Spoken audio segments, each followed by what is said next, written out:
My wife handed me an 11-page postnuptial agreement over coffee and said, "Sign this before Thanksgiving so my family knows what belongs to us is protected."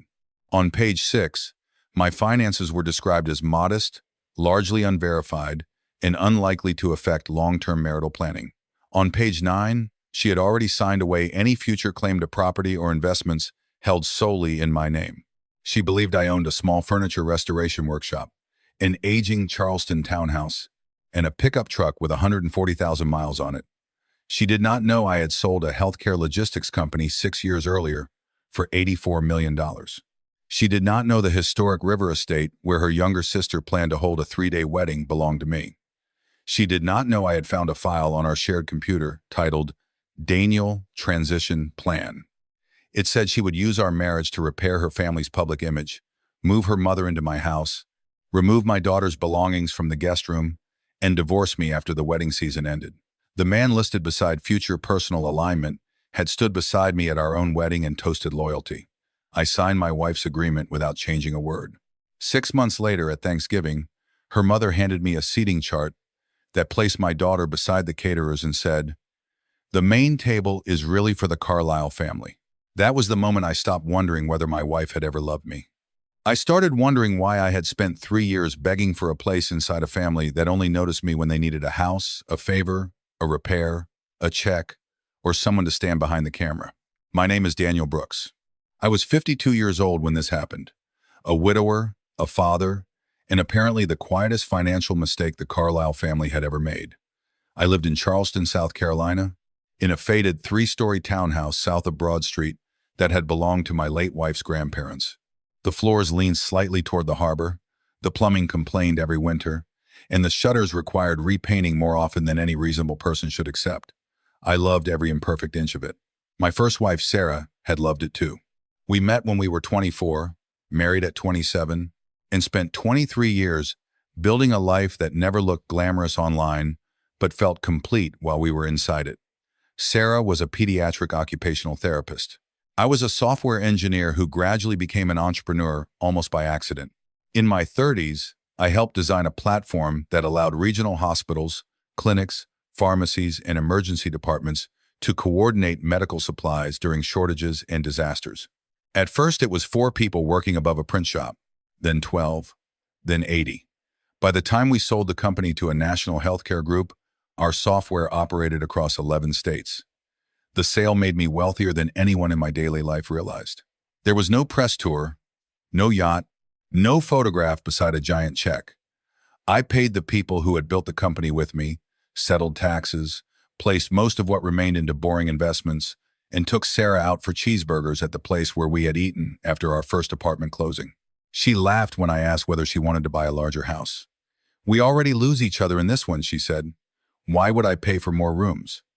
We planned to travel, restore old houses, support children's therapy programs, help our daughter, Ellie, without making her believe money would solve every difficult thing. Then Sarah was diagnosed with pancreatic cancer 17 months after the sale. She died 10 months later. Wealth did not buy time. It bought private rooms, second opinions, comfortable chairs beside hospital beds, and the sick realization that there are moments when every dollar you have remains unable to purchase the one thing you need. Ellie was 21 when her mother died. She had inherited Sarah's patience and my tendency to repair things rather than replace them. She studied art education and became an elementary school art teacher in Mount Pleasant.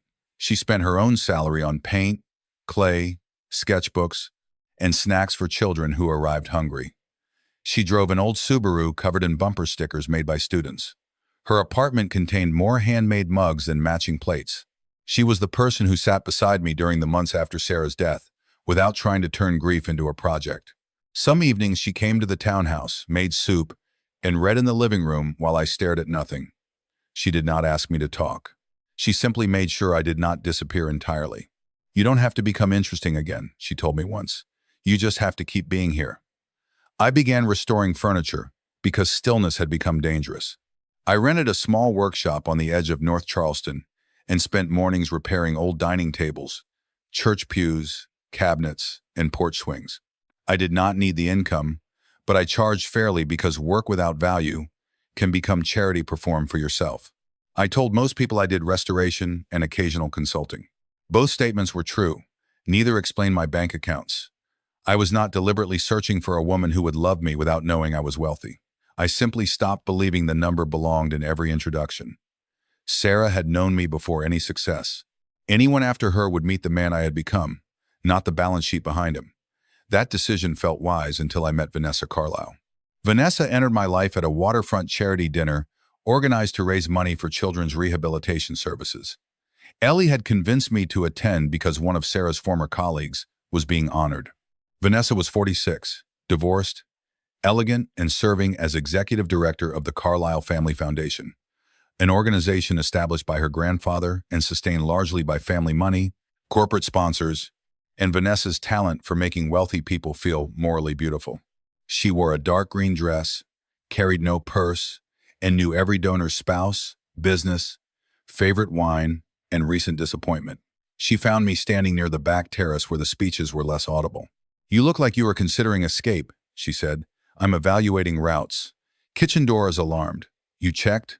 "I always check." She smiled. It was a real smile, or I believed it was. We talked for nearly 2 hours. She knew Sarah's name because the foundation had funded therapy equipment at the hospital where Sarah worked. Vanessa asked thoughtful questions about grief without turning herself into a comfort expert. She did not seem impressed when I said I restored furniture. She asked what kind of wood I liked working with. Nobody had asked me that in years. "Walnut," I said. "Why?" "It shows damage honestly." "That sounds less like furniture and more like a warning." "Maybe both." She laughed. I went home thinking about her. That alone felt like betrayal, until Ellie told me, "Mom did not spend 23 years loving you, so you could become furniture after she died." Vanessa and I dated for 14 months. She introduced me to restaurants I would never have chosen, and people who exchanged favors as naturally as weather. I took her to quiet seafood places and weekend flea markets. She liked watching me restore things, though she never wanted to stay long in the workshop because dust settled on her shoes. She told people my modesty was refreshing. At foundation dinners, she introduced me as Daniel, the rare man who walked away from corporate ambition. I had not told her the full story of my company's sale, only that I had built a healthcare technology business and left after an acquisition. She assumed the proceeds had been respectable but ordinary. She never asked directly. At first, I interpreted that as proof money did not matter. Later, I understood she had decided the answer without asking. Vanessa's family was old Charleston money, though not as much as they wanted people to believe. Her mother, Margaret Carlisle, was 70, widowed, socially tireless, and capable of turning an insult into something the recipient thanked her for. Her younger sister, Paige, was 38 and had spent most of adulthood moving between interior design, event consulting, wellness branding, and relationships with men her mother described as promising. Vanessa's brother, Trevor, lived in Charlotte and remained mostly absent, except when family property or photographs were involved. The Carlisles did not shout. They curated. They communicated displeasure through seating arrangements, Christmas cards, guest lists, and compliments containing hidden rankings. At my first Thanksgiving with them, Margaret looked at my brown shoes and said, "I love a man who is not controlled by appearances." Paige asked whether restoration was a retirement hobby. Vanessa replied, "Daniel is wonderfully uncomplicated." Ellie sat beside me and later whispered, "They talk about you like you are an expensive rescue dog." I told her they were adjusting. She said, "To what? A person?" Vanessa and I married in a small ceremony at the garden behind my townhouse. 36 guests. Ellie stood beside me. Paige stood beside Vanessa. Margaret wore pale silver, though everyone had been asked to avoid bridal colors. Vanessa's longtime family friend and foundation board member, Cole Bennett, gave a toast. Cole had known Vanessa since college, invested in several Carlisle projects, and possessed the polished confidence of a man who believed every room contained an invisible chair with his name on it. "Vanessa has finally found calm," he said, raising his glass toward me. "Daniel is proof that sometimes the best decision is the one that asks the least from you." People laughed softly. I did too, because I assumed he meant peace. Ellie did not laugh. Later she said, "That toast was weird." "Cole is awkward. Cole is practiced. You are 23, and you're in love." Both were true. The first year of marriage contained real happiness. I will not rewrite it simply because of what followed. Vanessa cooked badly but enthusiastically on Sunday evenings. We walked along the Battery before tourists arrived. She sat with me on Sarah's birthday and did not make my grief compete with her presence. She helped Ellie organize a fundraiser for school art supplies. She slept with one hand resting against my back. I loved her. Or I loved the version of her that appeared when nobody from her family was watching. The shift happened slowly enough that I spent months treating each part as isolated. Vanessa began referring to the townhouse as the Carlisle Brooks house in public, but Daniel's old place when discussing renovations. Margaret started hosting foundation committee lunches there because it was more historic than her condominium. Paige used my courtyard for branded photo sessions. Cole began stopping by foundation dinners and staying after guests left. Ellie's framed school artwork disappeared from the main hallway after Vanessa said it made the house look overly personal during donor events. I found it stacked in a closet. "Why did you move this?" I asked. Vanessa barely looked up from her laptop. Margaret said the hall needed cleaner sightlines. "It is Ellie's work. She made it in high school." "That does not answer me," Vanessa sighed. "Put it in your office." "My office, not our hallway." Ellie noticed during her next visit. "Where's the blue painting?" "Being reframed." I lied. She looked at me, then toward Vanessa, and changed the subject. That lie cost more than I understood. I was beginning to help my wife make my daughter feel imaginary inside her mother's house. Margaret's 80th birthday was still 10 years away, but the family began discussing where she would live, eventually. My townhouse became the preferred answer. The ground floor study could become a beautiful suite, Paige said one Sunday. Mom would have the garden without stairs. "The study is Daniel's office," Vanessa replied. "He can work at the shop." Everybody laughed as though my displacement were settled. "No," I said. Silence. Margaret smiled. "No need to decide today." "There is nothing to decide." Vanessa touched my knee beneath the table. Later, she accused me of embarrassing her mother. She was planning a bedroom in my office. She was speaking hypothetically. Then my answer was hypothetical too. "You sounded territorial." "It is my home." Vanessa's face changed. "Our home." "Yes, ours. Not your mother's future residence." Family helps family. By asking, "You always make generosity sound transactional." That phrase began appearing whenever my ownership interfered with a Carlisle assumption. Transactional, territorial, inflexible, overly literal. I wondered whether I was becoming difficult after years alone. Vanessa's certainty made me distrust my own. The family's use of the townhouse expanded. Paige hosted a bridal market preview in the courtyard before she was even engaged. Margaret stored foundation decorations in the basement. Trevor's family stayed during a school holiday and left food ground into a rug Sarah and I had purchased in Morocco. When I asked them to replace it, Vanessa said, "They are family, Daniel. Families can clean rugs." "You know what I mean." I did. Family meant the people permitted to damage something while the owner absorbed the cost politely. Ellie's place diminished in parallel. She had always kept a room at the townhouse, not a childhood shrine. A small guest room with books, clothes, Sarah's sewing box, and a quilt Sarah had made during chemotherapy. After our marriage, Vanessa called it Ellie's room when Ellie was present and the unused guest room when discussing family plans. Paige became engaged to Andrew Bell, a venture capital executive from Charlotte, and wedding planning consumed the Carlises. The celebration would last 3 days: welcome dinner, wedding, farewell brunch.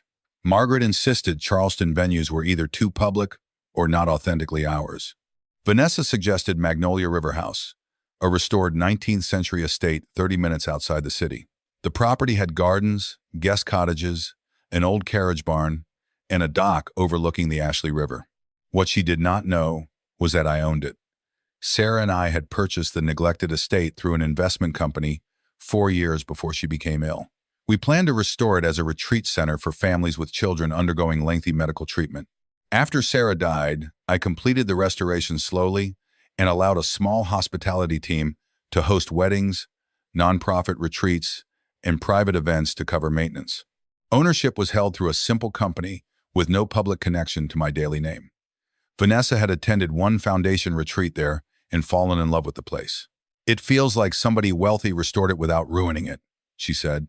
Maybe they had good taste, or good consultants. I almost told her then. Instead, I asked why she wanted Paige's wedding there. "Because it looks like family history, even if it isn't ours." That sentence stayed with me. The full commercial rate for Paige's 3-day wedding exceeded $160,000 before catering flowers, rentals, and entertainment. Vanessa asked the venue manager for a foundation discount. The manager called me privately. "What would you like us to do?" "Give them the family nonprofit rate. That cuts almost $60,000. "I know." "Does Vanessa know you own the estate?" "No." "Daniel." "I'm planning to tell her." "When?" I did not answer. I justified the discount as a wedding gift. I also used relationships with caterers, lighting teams, transportation companies, and restoration contractors to secure better terms. The Carlises thanked Vanessa for her influence. Margaret posted photographs of Magnolia River House captioned, "When a family has spent generations building trust, doors open." I read that sentence while sitting in the property's maintenance office reviewing the discounted invoices. Ellie was not asked to be a bridesmaid. Paige said the wedding party consisted of Carlisle women and lifelong friends. Ellie had known Paige for almost 3 years, but apparently had not crossed either threshold.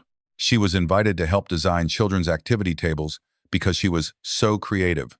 Vanessa told her it would be your special contribution. Ellie asked whether she would attend the rehearsal dinner. Vanessa hesitated. "That event is intimate. I am Dad's daughter." "Of course." "Is Dad intimate family?" Vanessa became irritated. "Do not make everything a test." Ellie declined to design the children's tables. Margaret called her ungracious. Vanessa asked me to talk sense into her. "What sense?" I asked. "Paige is under pressure. Ellie could help without needing to stand beside her." She did not ask to stand beside Paige. She asked whether she belongs at family dinner. "The guest list is limited to 112 people. Daniel?" "No." Vanessa stared. "No what?" "I will not ask my daughter to work a wedding that excludes her from family events." "Nobody is excluding her from the wedding. You are assigning her a job instead of a place. She is an adult. So am I. And I see it." Vanessa left the room. That night she slept facing away from me. 7 months into wedding planning, I discovered the file. It was a Sunday evening in February. Rain pressed against the townhouse windows. Vanessa had gone to a board dinner. I was searching our shared household drive for a contractor invoice. A folder labeled Archive contained a document called Daniel Transition Plan. The title was so cold I initially assumed it concerned healthcare or retirement. The first page described our marriage as a stabilizing personal structure supporting Vanessa's long-term family and public objectives. I read the sentence 3 times. The plan was organized by year.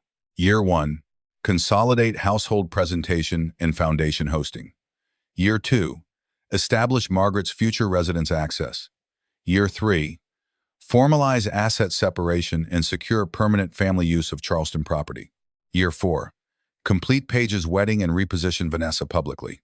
Year 5, initiate an amicable dissolution after natural emotional distance became visible. Beneath personal future considerations appeared Cole Bennett's name. Maintain discretion until post-wedding transition. Potential long-term alignment contingent upon foundation board environment. My hands became cold. There were notes about Ellie too. Daniel's daughter remains emotionally significant but financially independent. Reduce permanent footprint in primary residence to prevent future inheritance ambiguity. Permanent footprint. Her room. Her mother's quilt. Her paintings. Reduced like clutter in a strategy document. The townhouse was described as high-value historic property likely to remain emotionally controlled by Daniel, requiring gradual normalization as Carlisle family base. My home was not a home. It was an acquisition requiring patience. Attached emails between Vanessa and Margaret discussed me. Margaret wrote, "Daniel is useful precisely because he has no appetite for status. He makes you appear stable without competing with you." Vanessa replied, "He is kind, manageable, and financially comfortable enough not to become dependent." Another email from Cole read, 5 years is sensible. Anything earlier creates questions. By then Paige is settled, the foundation campaign is complete, and Daniel will likely prefer a quiet separation." Vanessa responded with a heart. I closed the laptop. Then I opened it again, because denial deserves one complete chance before truth replaces it. I read everything. No explicit affair. Something more calculated. Emotional loyalty waiting in storage until the marriage completed its function. I made pasta that night, 2 plates, fresh bread. Vanessa came home at 9:15, kissed the air near my cheek, and described a donor who had embarrassed himself during dinner. I watched her speak and searched for the woman from the waterfront terrace. Perhaps some part had been real. That possibility hurt worse. "You're quiet," she said. "Long day." "At the workshop?" "Yes." She asked no further questions. We went to bed. I stared at the ceiling until sunrise.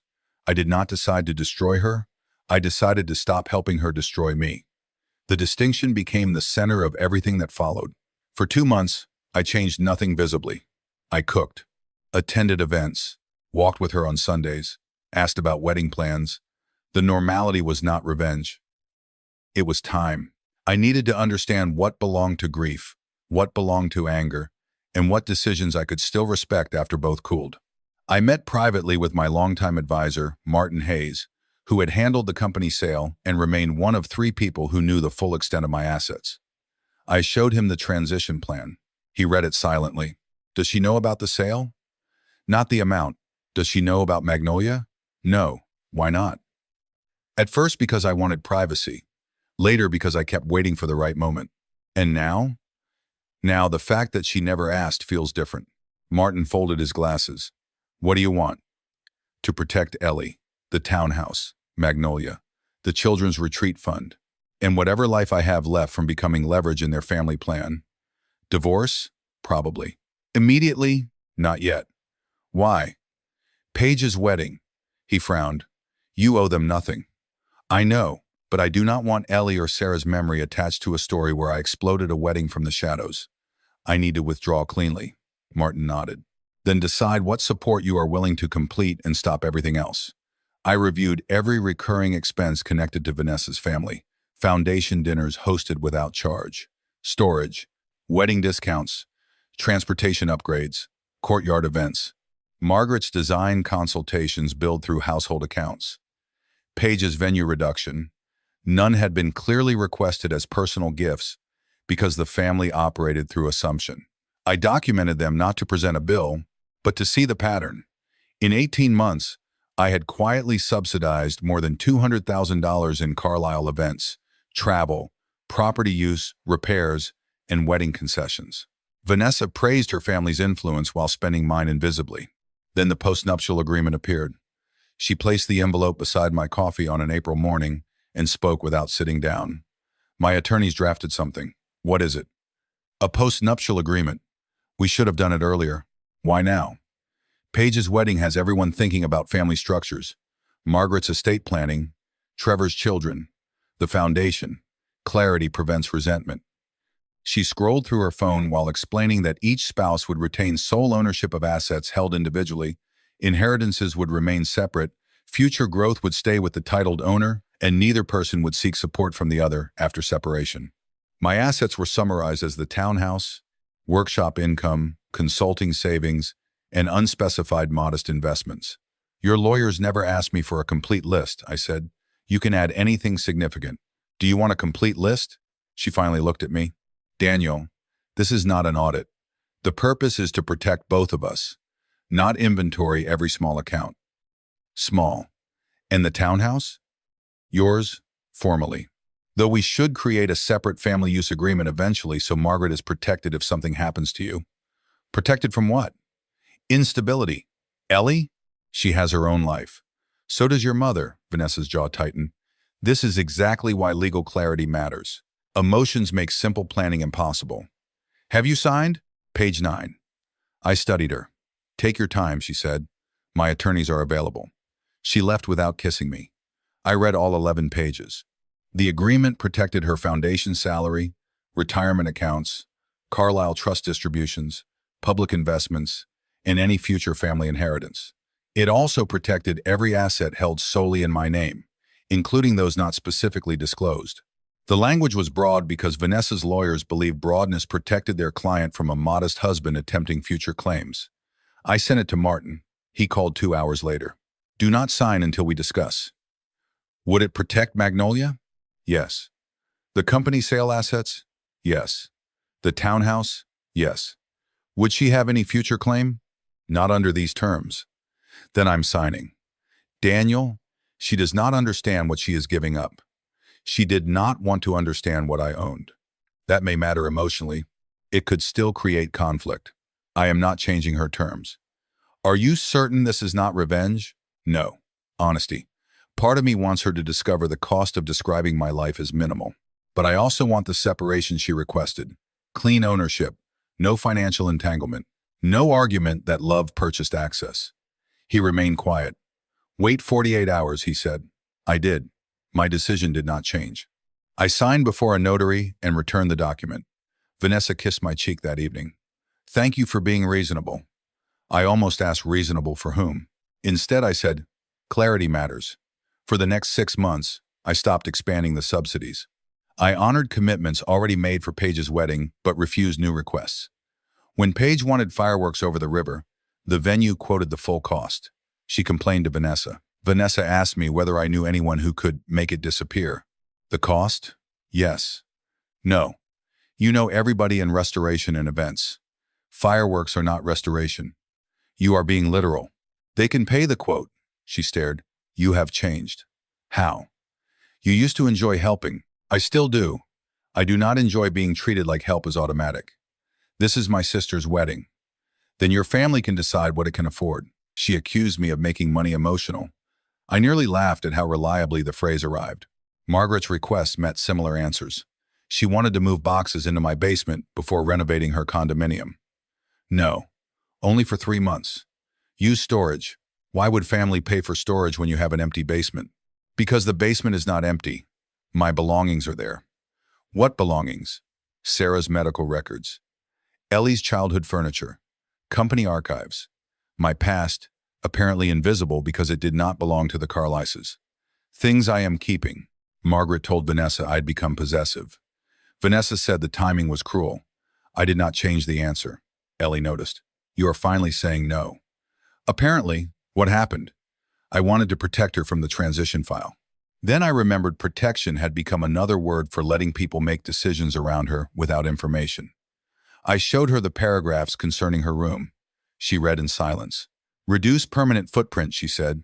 That sounds like pest control. I'm sorry. Why are you sorry? I let them make you feel temporary here. Tears entered her eyes. Mom chose this house. Yes. Vanessa knew that. Yes. Did she ever love you? I don't know. Do you love her? Yes. The answer surprised us both. What are you going to do? Leave when I can do it without turning Paige's wedding into the story. Ellie closed the laptop. You don't owe Paige a beautiful memory. No. But I owe myself an ending I can live with. What about my room? It remains yours until you say otherwise. She cried. I have an apartment. That is not the point. No, she hugged me. Mom would be furious. At Vanessa? At you for waiting this long. Also true. Thanksgiving arrived 1 month before Paige's wedding. Margaret insisted on hosting at my townhouse because the family should gather where the wedding season began. Vanessa transformed the house into a magazine image. Matching taper candles, magnolia branches, antique silver polished by a service she charged to our household account. Paige brought a photographer to capture candid family moments. Cole arrived with 2 bottles of wine and placed his hand briefly against Vanessa's lower back while greeting her. Perhaps innocent, perhaps not. The gesture no longer needed interpretation. Ellie came alone. Margaret asked where her boyfriend was. I'm not dating anyone. Still? Ellie smiled tightly. Still a complete person. Margaret blinked. Vanessa assigned seats using handwritten place cards. Main table. Margaret, Vanessa, Paige, Andrew, Trevor and his wife, Cole, 2 elderly Carlisle relatives, and me at the far end. Ellie's cards sat at a smaller table near the doorway, with Paige's wedding coordinator, the photographer's assistant, 2 teenage cousins, and the caterer's husband. Why is Ellie over there? I asked. Margaret answered before Vanessa. The main table is really for the Carlisle family. Ellie will have more fun with younger people. She is 25. Exactly. Cole is not family. Cole smiled awkwardly. Margaret said, Cole practically is. There it was, spoken more honestly than anyone intended. Ellie sits beside me, I said. Vanessa lowered her voice. Do not create a scene over a chair. Then move the chair. The arrangement is balanced. My daughter is not table overflow. Paige sighed. Daniel, today is already stressful. Ellie picked up her place card. It is fine. No, I said. She looked at me. Dad, you do not have to make yourself smaller to make this dinner easier. The room went quiet. Vanessa's face hardened. I moved the chair beside mine and placed Ellie there. Cole shifted to the smaller table voluntarily, which was the first decent thing he had done in months. Margaret whispered to Vanessa. Paige began crying before dinner because the atmosphere felt hostile. Somehow, the woman excluded from the family table became responsible for the hostility created by noticing. We sat. The photographer arranged a picture before food. Margaret, Vanessa, Paige, Trevor, spouses, Andrew, and me. Ellie stepped closer. Paige said, "Could we do one Carlisle wedding season photo first?" "I'm not a Carlisle," I said. "You are Vanessa's husband," Margaret replied. "Then Ellie is Daniel's daughter." Silence, Vanessa said. "We can take several." The first photograph excluded Ellie. I stepped out too. Paige frowned. "Daniel, you wanted a Carlisle photograph. You are married to a Carlisle, and I am father to a Brooks." The photographer looked at the floor. They took the photograph without us. 10 minutes later, Margaret posted it online. "The whole family together before our most joyful season." Ellie showed me the caption from beside me. "Apparently we are ghosts." I felt shame not for Margaret, but for every earlier occasion when I had stepped behind the camera and accepted the same lie. Dinner began. Conversation revolved around wedding logistics, the river estate, flowers, guest cottages, transportation. Margaret praised Vanessa for securing extraordinary generosity from Magnolia House. Paige said, "When people respect a family, they want to be part of the celebration." Ellie looked at me. I said nothing. Cole toasted Vanessa's leadership. Andrew's father praised the Carlisle legacy. Then Margaret tapped her spoon against a glass. Before dessert, we have one practical family announcement. Vanessa's hand went still. She knew. I did not. Margaret produced printed folders. With Daniel's postnuptial agreement completed and Paige beginning married life, this is the right moment to clarify the next phase of the family. The folder was titled Carlisle Home Continuity Plan. My townhouse appeared on the cover. Inside, the ground floor study became Margaret's suite. Ellie's bedroom became a flexible bridal and family guest room. My workshop schedule would be reduced so I could host foundation gatherings. Paige and Andrew would receive priority use of Magnolia River House for anniversaries and family retreats. Vanessa and I would spend more time at a proposed condominium near the harbor because Daniel prefers quiet and simplified living. I turned the page. A 5-year schedule mirrored the secret transition plan almost exactly, minus the divorce and Cole. "Where did this come from?" I asked. Margaret smiled. "Ideas everyone has discussed informally." "Everyone?" Ellie opened her folder. "You plan to remove my room again." Paige rolled her eyes. "You don't live here." "Neither does Margaret. She is 70. "Congratulations," Vanessa whispered. "Ellie." I looked at my wife. "Did you approve this?" "It is conceptual." "Did you approve it?" I agreed there should be discussion. "Why is Magnolia River House included?" Margaret said, "Vanessa's relationship with the owners has created long-term opportunities." "Has it?" "The manager practically treats her like family." I looked at Vanessa. "Do you believe you control future use of Magnolia?" "Control is not the word." "What is?" "Influence." "And the townhouse?" "Our home." "The study?" "Unused most days." "My office." "You work at the shop?" "Ellie's room. She has an apartment. That room contains her mother's things." Vanessa exhaled. "This is why planning becomes impossible. Everything is attached to grief." The sentence cut cleanly. Ellie went white. "My mother's quilt is grief clutter." "That is not what I said." "You called the room a footprint in your other plan," Ellie replied. The entire table went still. Vanessa looked at me. "You told her. She was named in it." Margaret said, "What other plan?" Paige stared. Cole looked toward the door. Vanessa's composure cracked for 1 second. "This is not the place." "You made my house the place," I said. Margaret demanded an explanation. Ellie opened her phone and read the exact language. "Daniel's daughter remains emotionally significant, but financially independent. Reduce permanent footprint in primary residence to prevent future inheritance ambiguity." Paige whispered, "Vanessa." Trevor said nothing. Margaret looked not ashamed, but annoyed that the private strategy had surfaced without preparation.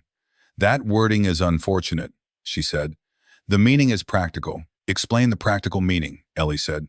Your father remarried. Households change. Did my mother stop existing when he remarried? Nobody said that. Then why does everything she left need to disappear so you can feel permanent? Vanessa stood. Enough. I looked up at her. Sit down. The room froze.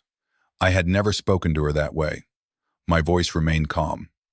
You wanted family clarity. We are going to have it. She slowly sat. I removed the signed postnuptial agreement from the cabinet behind me. Vanessa stared. What are you doing? Honoring your plan. I placed the document on the table. 6 months ago, Vanessa asked each of us to keep what belonged individually to us. No claim on separate property, no future financial dependence, no sharing of individually held growth. I signed without changing a word. Margaret frowned. We know. Do you? I turned toward Vanessa. Tell them how much you believe I own. Her face changed. Daniel. The townhouse. Workshop income. Modest investments. Correct? That is what you disclosed. You did not request disclosure. Because this is not relevant to Thanksgiving. You put 2 of my properties in a family plan. Margaret looked confused. 2? I placed a photograph of Magnolia River House beside the agreement. The estate belongs to a company I own. Silence. Paige laughed nervously. What? Sarah and I purchased it years ago. I completed the restoration after she died. Vanessa stared at me. You own Magnolia? Yes. Why didn't you tell me? Why did you never ask who provided $60,000 of wedding discounts? Paige's face drained. You gave us the discount? I authorized it. Margaret's expression shifted. Same man. New information. New eyes. Daniel, that is extraordinarily generous. I laughed softly. 30 seconds ago, my daughter did not qualify for the family table. Do not be childish. Exactly. Money changed your tone before the sentence finished. Vanessa whispered. How much else? There it was. Not why did you hide? Not did Sarah build it with you? How much else? More than your lawyers assumed. How much? Enough. Daniel. I sold my company for $84 million. The room became so quiet, I heard the kitchen refrigerator cycle off. Paige slowly sat back. Andrew looked at her. Trevor's wife covered her mouth. Cole closed his eyes. Margaret's hands remained folded, but her shoulders changed. Vanessa stared at me as though every year of marriage had rearranged itself. 84 million? Before taxes and employee distributions. The investments have grown since. You let me think you were... She stopped. What? I asked. Modest. I am modest. Financially. You decided that. You hid it. I told you I sold a company. You said you were comfortable. I am. This is deception. Ellie laughed once in disbelief. You had a divorce timeline hidden in a shared computer. Vanessa turned on her. This does not involve you. My bedroom was in it. Margaret said, everyone needs to breathe. I looked around my dining room. The postnuptial agreement stands exactly as written. Vanessa retains every Carlisle asset. I retain mine. The townhouse remains mine. Magnolia remains mine. My company's sale investments remain mine. No one is being robbed. No one is losing something they owned. Paige said, what about the wedding? The wedding can continue. Relief crossed her face too quickly. Under standard commercial terms. What does that mean? The existing discounted package ends because it was a personal gift tied to my involvement. You may keep the dates and pay the normal balance, or select another venue. The manager will contact you Monday. Paige stared.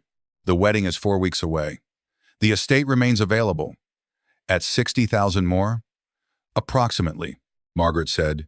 You cannot use a wedding to punish Vanessa. I'm not canceling anything. I am ending a gift to people who describe my daughter as inheritance ambiguity. Paige did not write that. She benefited from the system it supported. Paige began crying. Andrew whispered to her. Vanessa said, and us? I am moving out after the wedding weekend. Out of your own house? Temporarily. Ellie and I will remove Sarah's belongings and mine. Then I will decide whether to keep or sell it. Margaret gasped. Sell the family home? My home. We have hosted years of foundation events here. Without paying. Because you are married to Vanessa, and your continuity plan schedules my removal from it. No answer. I looked at Ellie. Your room remains untouched until we move it together. She nodded through tears. Vanessa whispered, You planned this. I prepared for the possibility that your plan was real. How long? Since I found the file. You pretended for almost a year. You scheduled our marriage for 5. Cole stood. I should leave. Sit, Vanessa said sharply. He did. I turned toward him. Were you aware? He stared at the table. Aware of what? Your name and her future alignment. Daniel, there has been no affair. I did not ask that. Vanessa and I discussed possibilities before she met you, and later when she was unhappy. While attending dinner in my house? Yes. While accepting my hospitality? Yes. While toasting our marriage? His face tightened. That was before. Vanessa said, Cole has nothing to do with this. Then why was he in the plan? Because he understands my life, apparently better than your husband. You never showed me your life. The sentence arrived with real emotion. For the first time that evening, Vanessa looked wounded rather than exposed. You hid an entire world from me. I showed you my workshop, my daughter, Sarah's home, my grief, my ordinary days. You decided those things were the small version of my life because they did not carry the right number. That is unfair. Would the transition plan exist if you knew I was worth more than the Carlyle Foundation? Silence. Answer. I don't know. That is the answer. She began crying. Not elegantly, real tears. Part of me wanted to comfort her, because love does not disappear at the exact speed trust does. I kept my hands folded. Margaret said, This has gone far enough. Daniel, you are angry and humiliating my daughters. I looked at her. You handed me a plan to remove my daughter from her room during Thanksgiving. She is an adult. So is Paige, yet her wedding becomes everyone's responsibility. Paige shouted, Do not make this about me. It has always been about what your family calls family when it needs something. Trevor finally spoke. That's enough, Mom. Margaret turned. Excuse me? He is right about the house. Stay out of it. You included me in the plan. He pushed the folder away. I assume Daniel agreed. Did that sound like him? Trevor looked at me. No. Did you call? No. Why? Because disagreeing with Mom turns every holiday into a hostage situation. Margaret went pale. Trevor continued. We use Vanessa to get access. Vanessa uses Daniel to keep everything calm, and then everybody calls him difficult when he notices. Vanessa whispered. Trevor. No, Paige gets a wedding discount at a property he owns, and Ellie gets a side table. That is insane. Paige cried harder. You are ruining my wedding. Your wedding is still happening, Ellie said. You just have to pay what strangers pay. Easy for you. Your father has $84 million. Ellie stared. He had it when you excluded me. Paige had no answer. That sentence shifted the room more than my number had. The money did not create the disrespect. It revealed how quickly the respect changed after discovery. I folded the continuity plan. Dinner is over. Margaret stood. You cannot dismiss us. I can ask guests to leave my home. We are family. Family was seated at the main table, remember? Her face twisted. Vanessa closed her eyes. Trevor helped his wife gather coats. Paige and Andrew left without looking at me. Cole approached the door, paused, and said, I am sorry. For what? Treating you like someone temporary because Vanessa did. Specific enough to sting. Thank you. Margaret walked out without a goodbye. Vanessa remained seated. Ellie stood near me. Do you want me to stay? She asked. No. Go home. I will call tomorrow. Are you sure? Yes. She hugged me. Mom would be proud of you, and furious you waited. Accurate. After Ellie left, Vanessa and I sat across from each other at the long dining table. Candles burned down between us. Food cooled. The house looked exactly like the photographs, and nothing like a home. Was any of it real? I asked. She cried silently. Some. Which parts? The walks. The first year. Sarah's birthday. I cared. Then why the plan? Because caring made me feel exposed. So you converted the marriage into a project. I've spent my whole life inside plans. My father planned the foundation. My mother planned our marriages. Donors planned friendships. Cole plans everything. I thought if I understood the ending, I could enjoy the middle. You included my daughter's room. Margaret pushed that. You wrote it. Yes. You planned to move your mother into Sarah's house. I thought you would eventually agree. Why? Because you always gave in. Honest. And Cole, she looked away. There was no physical affair. Emotional? Sometimes. Did you plan to be with him? I planned not to be alone. While sleeping beside me. I know. Why marry me? She took a long time. You made me feel safe. Meaning? You did not need my status. You did not compete. You did not embarrass me. You were kind. Those sound like reasons to love someone. They were. Then my mother started saying the marriage made the foundation look stable after my divorce. Cole said the timing was useful. The board trusted me more. I saw the benefits. And I became one. Yes. Tears. I am sorry. Would you be sorry tonight if I owned only the townhouse and workshop? She closed her eyes. I would be frightened of losing the house. Not me, both. Which first? She could not answer. That answer ended the marriage more completely than any signed document. We slept in separate rooms. The next morning, Vanessa asked whether we could pause. Pause what? The separation. The wedding. Everything. Paige's wedding is not mine to pause. Then do not change the price. Why? Because it will look like revenge. It may feel like revenge, but the discount was a gift from a husband to people treating him as family. That relationship has changed. You can afford it. Affordability is not consent. She stared at me. You have been waiting to say that. For years, apparently. She moved into Margaret's condominium that week. The Carlises immediately began controlling the public story. Margaret posted, "Private wealth can reveal public cruelty." Paige wrote, "Praying that bitterness does not destroy the happiest day of our lives." Foundation acquaintances called Vanessa, asking whether I had manipulated her financially. Nobody called Ellie to ask why she had been placed beside staff. I did not respond online. The venue manager offered Paige two choices: retain the original dates at standard price or reduce the event to the amount already paid. Paige and Andrew chose to reduce. The welcome dinner moved to a restaurant. Several decorative upgrades disappeared. Guest cottages were limited. No fireworks, no farewell brunch at the estate. The wedding remained beautiful. Magnolia trees did not care about budgets. The river looked the same. Paige posted photographs calling it the intimate celebration we always wanted. Nobody mentioned the version requiring someone else's invisible generosity. I did not attend. Neither did Ellie. Vanessa attended alone. In the official family photograph, Cole stood beside her. Margaret posted it with the caption, "The people who remain when appearances fall away." Irony rarely announces itself. I spent the wedding weekend with Ellie at a small mountain cabin I owned near Brevard. That property was also news to her. "How many houses do you have?" she asked. Enough to sound annoying. Mom knew? Your mother helped choose this one. We hiked badly, cooked chili, and sorted boxes of Sarah's photographs. Ellie found a picture of the three of us painting the Charleston kitchen when she was 12. Sarah had yellow paint in her hair. I was holding a brush incorrectly. "Do you regret marrying Vanessa?" Ellie asked. "Some days." That's not a yes. Because regret would erase the real parts. I learned something. I loved someone. I also failed to protect us soon enough. Why didn't you tell her about the money? At first, privacy. Later, fear. Of what? That knowing would change her. Ellie looked at me.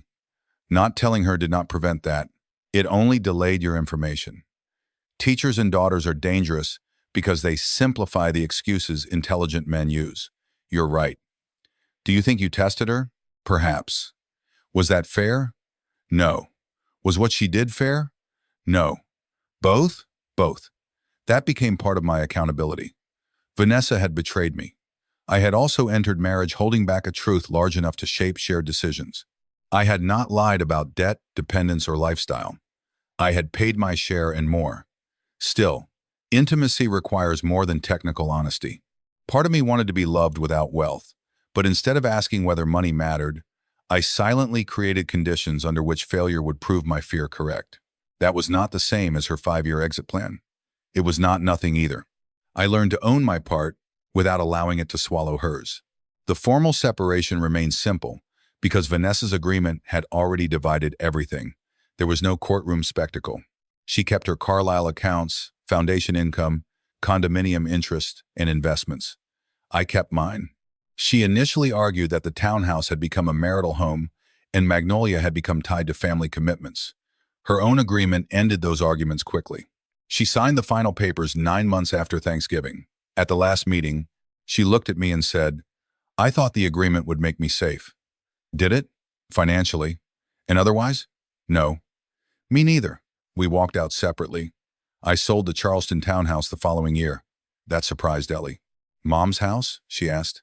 "Your mother's memories are not trapped in the deed." "I know. Do you want it?" "No. I want the quilt, the paintings, the kitchen, door marks, and the blue bowl. Very specific. I have priorities." We removed a narrow strip of door frame containing Ellie's childhood height marks. We packed Sarah's quilt carefully. I gave Vanessa several objects she had purchased during our marriage and left the rest. The buyers were a young couple with 2 children who loved the crooked floors. Before closing, the woman asked whether I wanted to keep the brass numbers beside the front door. No. It is their home now. I cried in the truck afterward. Choice can be right and still hurt. I moved into a smaller house near Magnolia River House, close enough to oversee the retreat program and far enough from Charleston society that nobody appeared for lunch accidentally. I expanded the original purpose Sarah and I had imagined. Several cottages became temporary retreat spaces for families whose children were receiving long-term medical care. The estate still hosted a limited number of weddings and events to fund operations, but no family received discounts simply by assuming my affection was infrastructure. Ellie helped design art programs for visiting children. I paid her organization a professional fee. She objected. "I'm your daughter. You are also doing professional work. You sound traumatized. Invoice me." She did. Vanessa's life did not collapse. That matters. She remained executive director of the Carlisle Foundation for another year. The board learned about the transition plan only through rumors, not because I exposed it. Cole resigned from his board role after Vanessa admitted their emotional relationship had crossed boundaries. They attempted a relationship briefly after our separation. It ended within 5 months. According to Trevor, Cole liked being the future possibility more than the present partner. I felt no satisfaction. Vanessa had mistaken anticipated safety for intimacy twice. I understood the loneliness beneath that, even while refusing to return. Margaret blamed me for everything until blaming me became socially repetitive. The foundation lost several donors after financial reports revealed too much spending on image-heavy events, but that had nothing to do with secret acquisitions or sabotage. I had never purchased influence over their organization. I simply stopped hosting events for free. Once the Carlisle Foundation paid full rates for venues, catering, storage, and staffing, its public generosity became smaller. Margaret called that retaliation. Accountants called it budgeting. Trevor became the first Carlisle to apologize without asking for access. "I knew Mom and Vanessa were planning to use the townhouse more," he said over coffee. "I told myself it was not my problem." "Why?"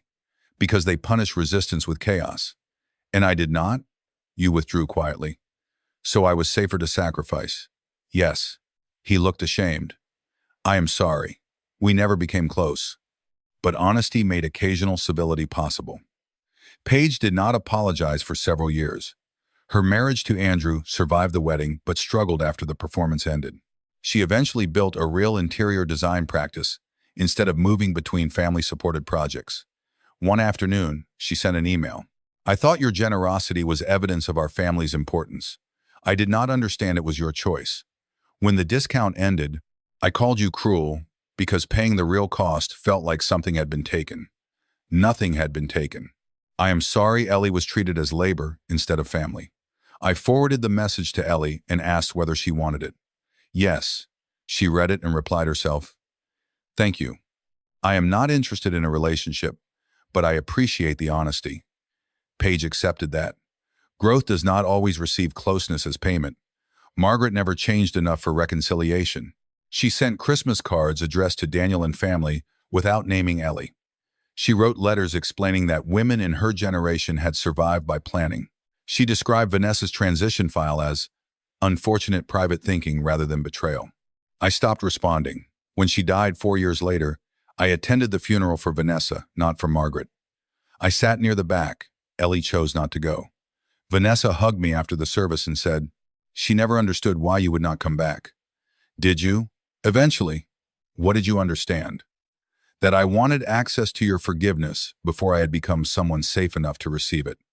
That was the most honest thing she had ever said to me. We had coffee several weeks later. Vanessa had left the foundation and was running a smaller nonprofit providing career support for women re-entering the workforce. Less prestigious, more direct. She looked different without her mother's expectations arranging her. Are you happy? I asked. Sometimes. Good. Are you? More often. She smiled sadly. Did you ever consider taking me back?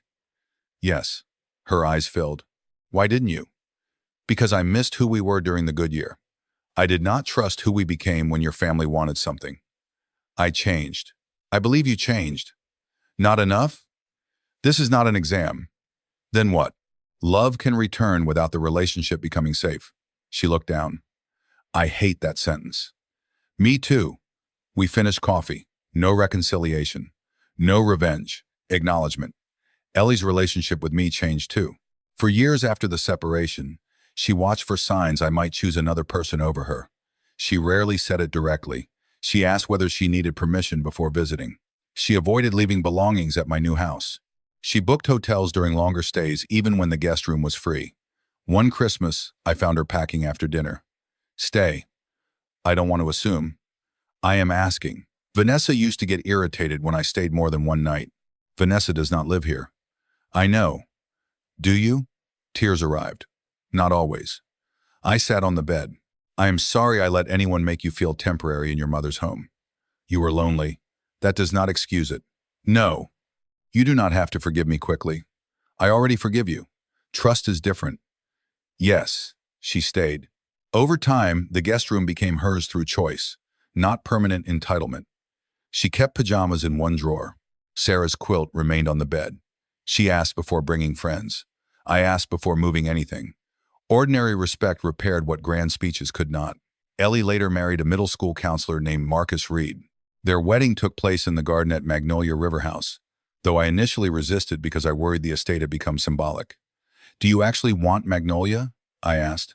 Yes, because it is free? We're paying. You are not paying full commercial rates. Then invoice us a family rate we all agree on before planning. I laughed. Therapy has made you dangerous. You paid for it, worth every dollar. They held a 70-person wedding. No 3-day spectacle. No strategic guest list. Vanessa was not invited, and she did not ask to be.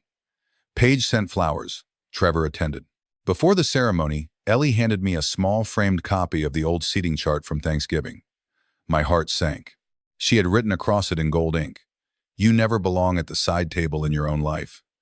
That's dramatic, I said. I'm an art teacher. What am I supposed to do with it? Remember. I walked her through the garden. Halfway down the aisle, she stopped. I want to walk the rest. Okay. You're not hurt? A little. I'm not rejecting you. I know. You got me here. And you choose the next steps. She kissed my cheek. Sarah should have been there. Grief remained, but it no longer controlled the guest list. Ellie walked toward Marcus alone. I sat in the first row. Nobody cropped me out. Years after Vanessa's postnuptial agreement, people still ask whether I signed it as part of a revenge plan. The honest answer is yes and no. I signed because its terms protected the life she had refused to understand. I also signed because some wounded part of me wanted her eventual shock. That part was not noble. It did not need to be denied to maintain the legitimacy of the boundary. Human decisions can contain anger and still be necessary. The difference lies in what the decision protects. I did not steal Vanessa's company. I did not damage her foundation, expose private emails publicly, cancel Paige's wedding, bankrupt Margaret, or use wealth to control anyone. I accepted the separation Vanessa designed. I withdrew gifts no one had acknowledged as gifts. I stopped providing a home to people planning my removal from it. I chose my daughter's safety over a family's image. The fact that those choices became costly for the Carlises did not transform them into revenge. A boundary does not become punishment simply because the person losing access calls it cruel. I also learned quiet wealth can become its own disguise. I had believed withholding the number protected me from being valued for money. It also allowed me to avoid vulnerability. I watched Vanessa make assumptions and treated her failure to ask as proof of character, but I did not always give her a clear opportunity to know me fully. In future relationships, I did differently. I dated a woman named Claire Hammond several years after the divorce. Claire ran a community garden program and lived in a small house filled with books. On our fourth date, I told her I had sold a company and had substantial assets. She set down her fork. How substantial? Enough that it affects decisions. Thank you for telling me. Does it change anything? It changes what questions I should ask. Better answer than pretending it did not matter. We discussed money, expectations, children, property, charity, and privacy before love could turn ambiguity into strategy. We dated for 3 years. Eventually, we chose not to marry because she wanted to move closer to grandchildren in Oregon, and I wanted to remain near Ellie and Magnolia. We ended kindly. No villain, no hidden file. Honesty did not guarantee permanence. It guaranteed the ending did not require anyone to discover a second life beneath the first. I remained involved with Magnolia River House. The family retreat program expanded to host parents, siblings, and children during recovery periods. One autumn weekend, a father whose daughter had undergone spinal surgery sat with me on the river dock. My wife keeps telling me to rest, he said. I don't know how. Neither did I. What changed? I learned usefulness and worth are not the same thing. He stared at the water. Still working on that. Me too. That is the lesson beneath every property, trust, wedding, photograph, and agreement in this story. Vanessa valued me because I was useful to her stability. Margaret valued the townhouse because it was useful to family image. Paige valued Magnolia because it was useful to her wedding. Cole valued my presence because it made Vanessa safely unavailable while keeping the future emotionally open. Even I valued my silence because it was useful for testing people without risking direct rejection. Ellie was the person who kept asking who I was when I was not useful. Grieving father, furniture restorer, man who forgot meals, husband making poor choices. Her dad. She did not need the company sale number to decide whether I belonged at the table. That is why the most important moment was not telling the Carlises I had $84 million. The important moment came minutes earlier when I moved Ellie's chair beside mine. I still believed the family might see me differently after learning the truth. She did not need the truth to deserve her place. Moving the chair was the first boundary in the entire story that did not depend on wealth. Everything after followed from it. I am 60 now. Ellie and Marcus have a daughter named Sarah after her grandmother. She is 3 and believes Magnolia River House belongs to the Ducks. I have explained property law. She remains unconvinced. My investments support the retreat program, several art education grants, and my retirement. Ellie will inherit enough to feel secure, but not enough to make work optional forever unless she chooses carefully. Most of Magnolia's future belongs to a charitable trust that will preserve the property as a retreat and event venue. Ellie supports the plan. Memories do not need my name on the deed, she said. Another sentence I wish every entitled family could hear before Thanksgiving. Vanessa and I exchange 1 card a year. No holidays. No nostalgia meetings. Her last card said, I hope your table is full. I replied, it is. That was true. Last Thanksgiving, Ellie and Marcus hosted at their house. 12 people. Teachers, neighbors, Trevor and his wife. Claire happened to be visiting from Oregon and joined. Before dinner, Marcus placed his phone on a bookshelf. Picture. I stepped toward the device. Ellie grabbed my sleeve. Absolutely not. I know how the timer works. Then use it. Everyone crowded together. Little Sarah refused to look at the camera. Trevor blinked. Claire laughed halfway through. In the best photograph, Ellie stood in the center holding her daughter, Marcus beside her, and me behind them with one hand on each shoulder. No main table, no side table, no caption about whole family. Ellie printed it and placed it in my workshop. Underneath, she wrote, people who notice when you are missing. I sometimes look at that picture while repairing old walnut furniture. Walnut still shows damage honestly. Scratches darken. Repairs remain visible. That is why I prefer it. Restoring something well does not mean erasing every mark and pretending nothing happened. It means stabilizing what remains, replacing what cannot safely carry weight, and allowing the history to become part of the piece without letting the damage determine its entire use. Families are not furniture, but the metaphor has served me better than most legal agreements.